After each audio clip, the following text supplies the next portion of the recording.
Hej, så er jeg tilbage endelig med en video at last. Jeg ved, det er lang tid siden, men af god grund. Og det her, som I nok kan se i titlen, det er en London haul. Jeg har været i London en lille bitte tur, det vil sige fra torsdag til søndag. I kan læse en lille bitte smule mere om det, og en anbefaling på et godt hotel på bloggen. Et eller andet sted dernede.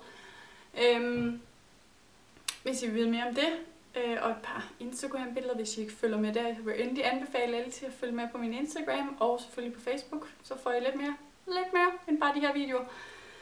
Men det her, det skal være en haul, og jeg har besluttet mig for at dele det op i to hauls, ikke 4, 2. Den ene beauty-relateret, og den anden tøj, beklædning, sko-ish. Ja, det havde jeg egentlig bare lyst til at gøre. Så lad os bare springe ud i det. I har set to af lidt. Jeg har teaset lidt omkring, hvad det er, jeg har købt. Og den ene del er fra Lush. Altså det er jo bare sådan... posen den dufter bare helt vildt. Det er jo sådan, at når man er i udlandet, så finder man en Lush, fordi man kan jo ikke rigtig finde det herhjemme. Og det er noget andet at bestille det over nettet, end når du står med og kan snifte den og ved, hvad det er. Og plus også, der er et eller andet med Lush og deres personale, de er bare de er bare vildt gode til at give en oplevelse. Så prøver de alle mulige produkter, og man skal spørge sig ind i alt muligt, og hvad nu, ikke? Så derfor er det altid fedt for mig at gå i en Lush-forretning. Jeg havde lige en periode, hvor jeg var sådan helt over deres dufte, fordi meget af det er sådan helt vildt sødt, sådan noget, den der Stars and Rockets, tror jeg den hedder. Stars and... En meget baby-lyserød en. Jeg fik noget af den for nogle år siden, da så jeg bare sådan men den her gang, så synes jeg virkelig, at jeg har fundet nogle rigtig gode og lækre ting. Og it's a bit heavy, så lad os bare komme i gang. Jeg købte tre sæber. Her er der en orange jelly soap. Pakker så fint ind. Og det er bare sådan en knaldlyserød en, orange en. Og jeg synes, den dufter mindre nu, hvor jeg kommer hjem, end den gjorde derinde. Der lugter den bare fuldstændig appelsin. Jeg ved ikke, om det bliver mere, når jeg går i bad. Nu er der sådan lidt mere bare sådan en lille snært af det, ellers bare sådan pleasant. Men det glæder mig til at prøve. Jeg tænker, at i stedet for at tage den her store en, som man næsten, altså der går lang tid før jeg får brugt den om, så har jeg gjort det førhen, at jeg har skåret den i sådan nogle, sådan en klump her eller sådan noget. Sådan kan dele den her ind til 4 stykker eller sådan noget. Så det er nemmere at have i badet, og så kan man også sådan skifte lidt mere mellem de forskellige dufter. Den næste her, det er Sea Vegetable. Jo, det hedder den skam. Sea Vegetable. Something like that. Åbner den lige. Det er fint nok lige at få nogle markader.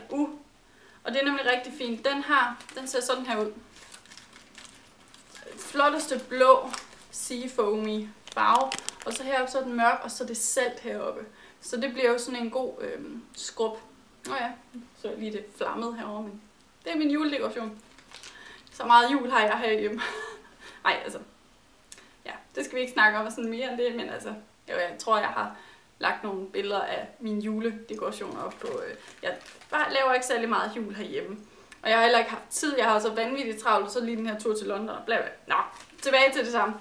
Den her Sea Vegetable, og den lugter... Hvad lugter den af? Har sådan en sådan bare frisk og rund og blød på sådan en... Altså jeg kan altid ikke se, hvad der står på de her markader, efter jeg har haft den med hjemme. Altså det er som om det bare sådan er gået lidt i opløsning, så jeg kan altid ikke læse, hvad det er, andet end der står Sea Vegetable. Sorry.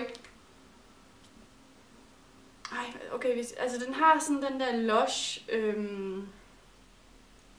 ikke sødme, men sådan den der sådan, de har sådan en bestemt fylde i deres dufte, der bare sådan på en eller anden måde skriger lush.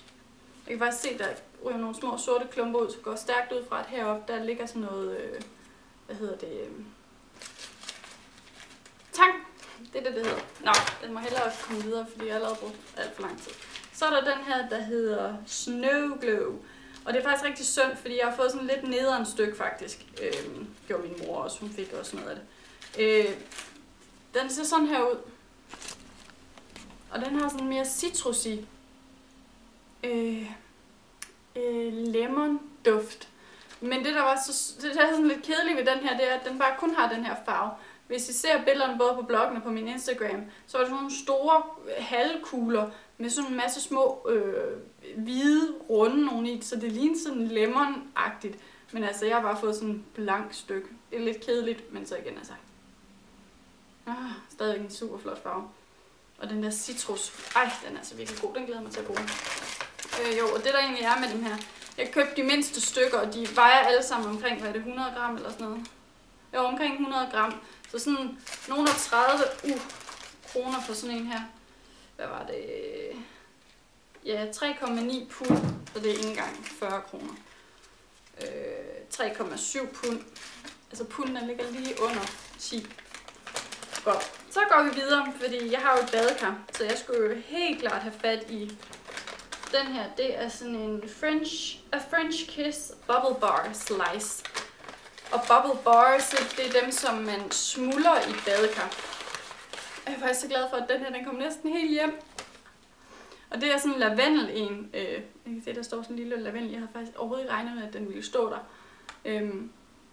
Men den her, den har sådan en lavendel plus noget mere, sådan næsten mudder, tung sand duft af en eller anden art. Men det er sådan en, man smuldrer i badekarret, og så bliver badekarret vist sådan ret cremet. Altså jeg er jo sådan lykkelig for at have et badekar. Det er simpelthen noget af det bedste, jeg ved, det er at komme i badekar. Så jeg glæder mig helt vildt til at få gang i den her, og den havde igen French Kiss. Så købte jeg 2, Bath Bombs. Hedder det ikke det? Jo, Bath Bombs. Og den her, det er en Blackberry Bath Bomb. Og det er jo de her store kugler, så når man kommer ind i vand, så fisser de, så det er bare sådan noget ud over det hele. Det der så åbenbart er sjovt ved den her, den skifter, prøv at se hvor stor den er, ikke? Den skifter åbenbart farve, så der er sådan flere lag i, og jeg tror også, det var den her, der var sådan nogle, et eller andet indeni. Jeg kan ikke huske, hvad det var, hun sagde. Så jeg får mig en overraskelse, når jeg kommer den i bad. Og Blackberry, jo, den har sådan lidt Blackberry, og samtidig så er det bare sådan lidt floral, hvad hedder sådan noget, blomsterduft af en eller anden art. Så det bliver sjovt. Så den næste, den glæder jeg mig helt vildt til. Den hedder Dragon's Egg. Og den har straks meget mere citrus. Den minder mig faktisk om pestpastellerne. Er der nogen af jer, der kan huske dem? Sådan en plastik en, man sådan, så havde sådan et hoved på, man kunne vippe tilbage, og så kom der sådan en firkantet PZZ pastel tilbage. Og den dufter ligesom den i citrus. Men jeg ved ikke, kan I se, at der er sådan nogle små flager, der ligger inde i, så de skulle åbenbart komme ud, og den her, den skulle i hvert fald have 3-4 farver inde i sig. Så Dragon's Egg, det tror jeg bare bliver sjov. Og de her Bath Bombs, de er jo reelt set kun til én gang, ikke? Altså, man kan vist godt tage dem op og bruge dem igen, men altså, fanden er ideen det? Det kan jeg faktisk ikke se, hvor meget de har kostet, men jeg mener også, det var omkring de der sådan 30-40 kroner. Nå, det står faktisk ikke på det med. Nå, den aller sidste ting, jeg har købt, den synes jeg simpelthen er så mærkelig. Den hedder Whoosh Shower Gel, og det er sådan en jelly. Kan I se? Sådan noget. Det er direkte jelly, og det er sæbe. Og den, jeg ved ikke, man kan enten bruge den, hvor du så bare sådan skrubber den ind uden at mase den eller ødelægge den, men man kan også, som hun siger, bare klippe den i stykker, og så bruger du den bare som kropssæbe rundt omkring. Så jeg tænker, at jeg klipper den her i små stykker, og så tager jeg sådan et stykke sæbe, og så bare giver rundt. Jeg synes bare, altså, det er lidt gadget-ting, ikke? Den er bare sådan lidt jeg ved ikke, hvad der sker med kamera, så går det bare ud. Nå, men i hvert fald, den kostede kun nogle 30 kroner også. Så nu er vi færdige med Lush, nu rykker jeg lige det der hen. Så det næste, og det næste jeg også har snakket lidt om, eller vist på bloggen i hvert fald, det er mine Sleek-ting. Det er, jeg viste, emballagen på det, men jeg er sådan fuldstændig vild med Sleek, efter at Iben, hende fra Girl About Town, hun sendte mig nogle Sleek-ting, og jeg havde sådan gået og kigget lidt på det, om det nu var interessant eller hvad. Men efter hun sendte mig noget, så var jeg sådan, okay, når jeg kommer til London, definitely, jeg skal have fat i noget Sleek, men det var faktisk svært at finde. Det er i den drugstore, der hedder Superdrug. Og de har ikke sådan de bedste åbningstider. Jeg var faktisk flere gange henne, hvor den havde lukket, fordi jeg gerne ville købe noget til en kollega. Hun havde spurgt efter. Den første butik var det ikke inde i. Og jeg kunne bare ikke få fat i det. Men altså butikkerne, der er ikke så mange af de der Superdrug faktisk. Men her, jeg har købt 3 øjenskyggepaletter, fordi de kostede 8 pund. Altså det er under 80 kroner, ikke? Og der er 1, 2, 3, 4, 5, 6, 12 øjenskygger. 12 øjenskygger for under 80 kroner, og pigmenteringen på de her øjenskygger, den er bare virkelig, virkelig god. Det her, det er den første, den hedder Eye Divine Storm 578. Så kan I se, det er sådan nogle lidt neutrale, også med nogle mørke farver i. Den synes jeg bare er vildt god. Jeg tror, det var den, jeg sådan virkelig faldt for som det første. Og så er der en, der hedder Celestial. Også en Eye Divine. Wow. Jeg tror, det var så deres limited edition. Fordi det var sådan nogle meget pastelfarver. Og det her, det er sådan noget, jeg typisk ikke går for overhovedet. Men så tænker jeg, at til de her penge, så kunne det være meget sjovt at få sådan noget lidt anderledes noget. Og den sidste palette. Så får man sådan en sponge ting med. Ja, det er så lidt ligegyldigt, ikke? Den sidste, og der er også noget ved deres emballage, den er bare lækker, altså sturdy, lækker, tung. Der er sådan lidt mere kvalitet over den, end så meget andet sådan fra de der drugstores. Så er der den sidste her, som hedder Vintage Romance. Og den ser sådan her ud, så det er sådan lidt romantiske varme farver. Jeg sidder sådan en heroppe med navnet på, som bare skulle ligge nedover, men altså nu holder jeg den lige op. Og det er sådan lidt de der, jeg elsker lilla øjenskygger. Jeg har bare sådan en eller anden ting for lilla øjenskygger, så jeg kan sgu ikke stå for den. Men jeg synes bare, de er virkelig pæne, men altså hvis jeg lige tager sådan en swatch fra en af dem her, prøv at se, hvor pigmenteret det er. Altså det er jo sådan helt vildt. Sådan helt grotesk. Kan I se der? Ja, de er simpelthen så fine. Så kom jeg også forbi Sleek, de havde sådan en til øjenbryn, og jeg har sådan en, undskyld mig, crappy en fra, jeg har aldrig rigtig gået op i øjenbryn, fordi altså, i virkeligheden så har jeg sådan meget mørke, markeret øjenbryn, så jeg har aldrig rigtig tænkt på det, og sådan så synes jeg, det kan være sådan for kantet. Så jeg besluttede mig for, at jeg nok måtte få fat i sådan en eyebrow ting, som var lidt mere lækker. Så jeg fandt den her fra Sleek, som, ja, det var så den lyseste, og her der er 2 små pensler og en lille pincet. Jeg har faktisk ikke prøvet den endnu, men jeg synes, den virker meget fin. Nu er jeg også så blond, så jeg skal ikke have for mørk. Så de 2 sidste fra Sleek, der købte jeg 2 læbestifter, fordi at jeg netop fik nogle læbestifter fra Iben, der sendte mig dem. Og jeg synes bare, at det var de fedeste læbestifter. Den ene har jeg på, og det er den, der hedder Cherry. Så det er sådan en rød, egentlig, som går til, at den bliver lidt lysere, når den kommer på læberne. Sådan en god rød, med sådan lidt brune undertoner. Hvor jeg også købte den, der hedder Smother, som er sådan lidt mere en lilla farve faktisk. Eller sådan lidt mere lysrød lilla, men også sådan samme mørke, dybe farve.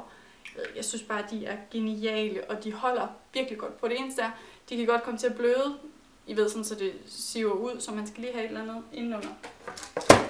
Næste ting, som jeg også fandt i en drugstore derovre, det er den her Batiste Dry Shampoo. Og det var også fordi, at jeg fik en rigtig god prøve fra Iben. Og det er virkelig en god tørshampoo, og den koster kun 30 kroner, så der var også bare, den fandt jeg så faktisk i lufthavnen, fordi jeg kan rigtig, jeg havde kun håndbagage med. Så det var super godt i deres boots.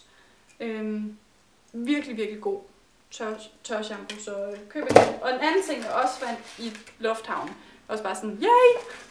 Man købte 3 for 2 i Maybelline, og det er min absolut yndlingsmascara, den her Falsies Volume Express Waterproof. Og jeg er faktisk ved at løbe tør for en nu, og var sådan lidt, ej, skulle jeg købe en, før jeg tog afsted? Ej, hvad nu hvis jeg kunne finde den lidt billigere, fordi tit og ofte så er mange af de der mærker, det er uden moms og så videre. En kostede, var det 7,99 pund, det vil sige under 80 kroner, og så kunne jeg få 3 stykker for 2's pris. Så jeg tror, jeg kommer af med 160 for 3, hvor den normalt koster 110 for 1 herhjemme. Så det er et godt køb, så jeg har mascara for et godt stykke tid. Det er også sjovt, hvordan de egentlig emballerer det i de her plastik nu. Det gør vi jo ikke herhjemme. Eller er de måske egentlig begyndt på det? Jeg synes egentlig, det så en anden. Nå, det er også lige meget. Den aller sidste ting i beauty, det er genial ting. Det er en hårbørste. Nu er der faktisk lige lidt hår på. Det er en fra mærket, der hedder Kent. Det er sådan en flot hårbørste. Jeg tænkte egentlig ikke, at jeg skulle have en hårbørste. Men, og så igen, fordi min den begyndte at gå i stykker. Jeg har den, som jeg har vist jer i min, som er sådan noget vildsvinehår. Jeg ved faktisk ikke, om det er plastik, eller om det er rigtig vildsvinehår. Men den her, den har så også de her bristles, sådan nogle plastik nogen. Så, og samtidig med, at nederst, så har den de her vildsvine nogen. Så den er vildt blød, og jeg får bare det blødeste, glatteste hår med den. Jeg elsker den simpelthen. Den kostede, var det 70 kroner, man kunne så også få en mini. Ej, ellers tror jeg, det kostede måske 10, lige under 10 pund, så måske en 80 kroner eller sådan noget, 80-90 kroner for den her. Og den lille, den kostede 60-70 kroner, fordi jeg købte både en til min mor og en til, min kæreste. I sådan en rejsestørrelse, mindre størrelse, men jeg skal helst have sådan lidt større til det her hår, ikke?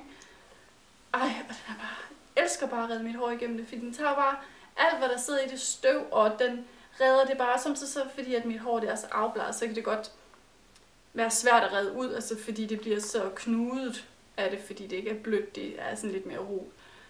Og den her børste, det er bare lifesaver. Så jeg er virkelig vildt, så vi kan komme i nærheden af den her Kent Buy It, Please Do. Den er virkelig, virkelig god. Det var så det sidste fra min haul, og husk at følge med i næste video. Om ikke andet, jeg linker den både her på skærmen og nede i beskrivelsesboksen, fordi så skal I se, hvad det er for noget tøj, jeg har fået med mig. Hej hej!